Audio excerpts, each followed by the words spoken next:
कबीर दास जी के सत्य वचन। प्यारे मित्रों और मेरे हम सफर साथियों, एक बार सतगुरु कबीर साहब लोई माता के साथ कहीं जा रहे थे।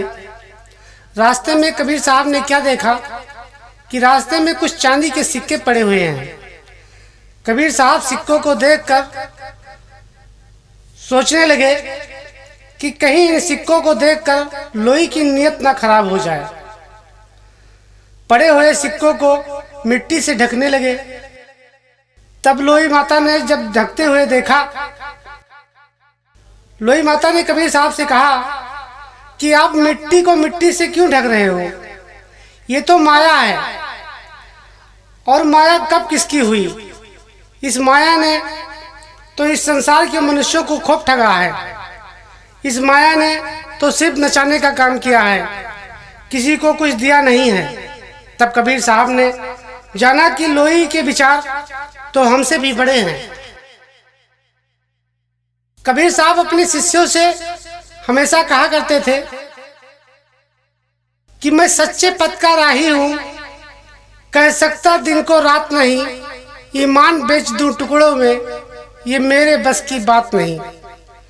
दो टूक की बाड़ी में अपने बात को कहने वाले सतगुरु कबीर साहब के जैसा दूसरा कोई संत इस धरती पर नहीं आया।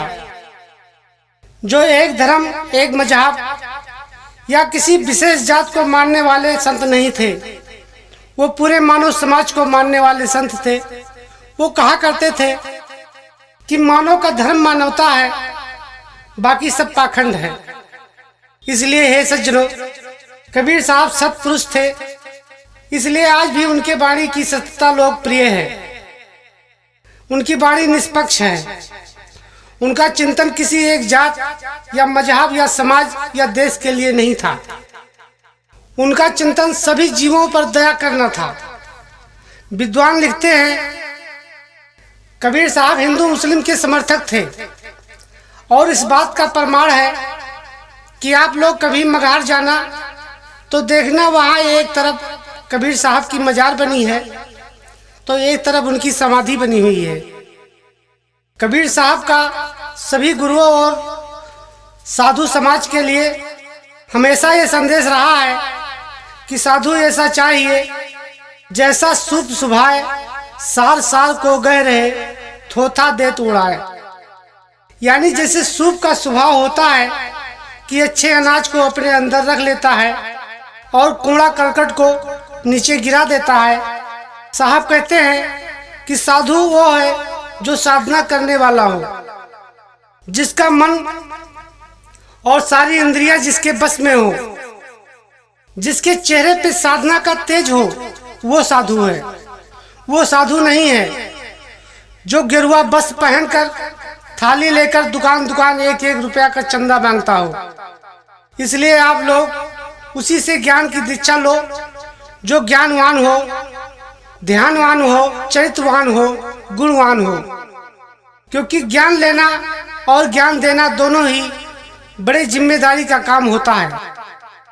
मैं ये नहीं कह रहा हूँ कि ज्ञान हमसे ही लो, जहाँ भी मिले वही ले लो, पर उस संत से लेना जो शुरू और अंत को जानने वाला हो। क्योंकि प्यास लगी है तो पानी कहीं भी पी लो। क्योंकि जिस लिए इस धरती पर मनुष्य का जन्म होता है, वो काम मनुष्य को सबसे पहले करना चाहिए।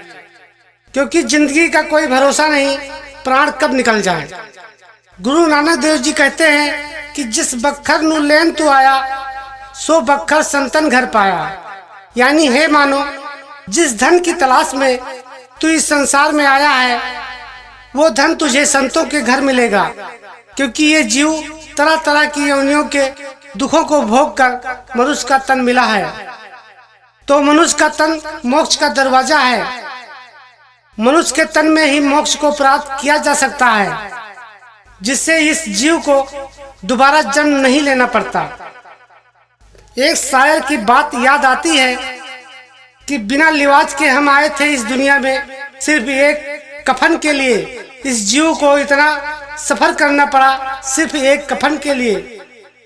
तो इस दुनिया में आए हो तो नाम की कमाई लेकर जाओ, जिससे तुम्हारा जन्म मरण का चक्कर फूट जाए और तुम्हारा जीवन सार्थक हो जाए। कबीर जागृति मिशन चैनल को सब्सक्राइब करें और बेल आइकन दबाना ना भूलें ताकि हमारे नए नए ऑडियो वीडियो के नोटिफिकेशन आप तक पहुंचते रहे।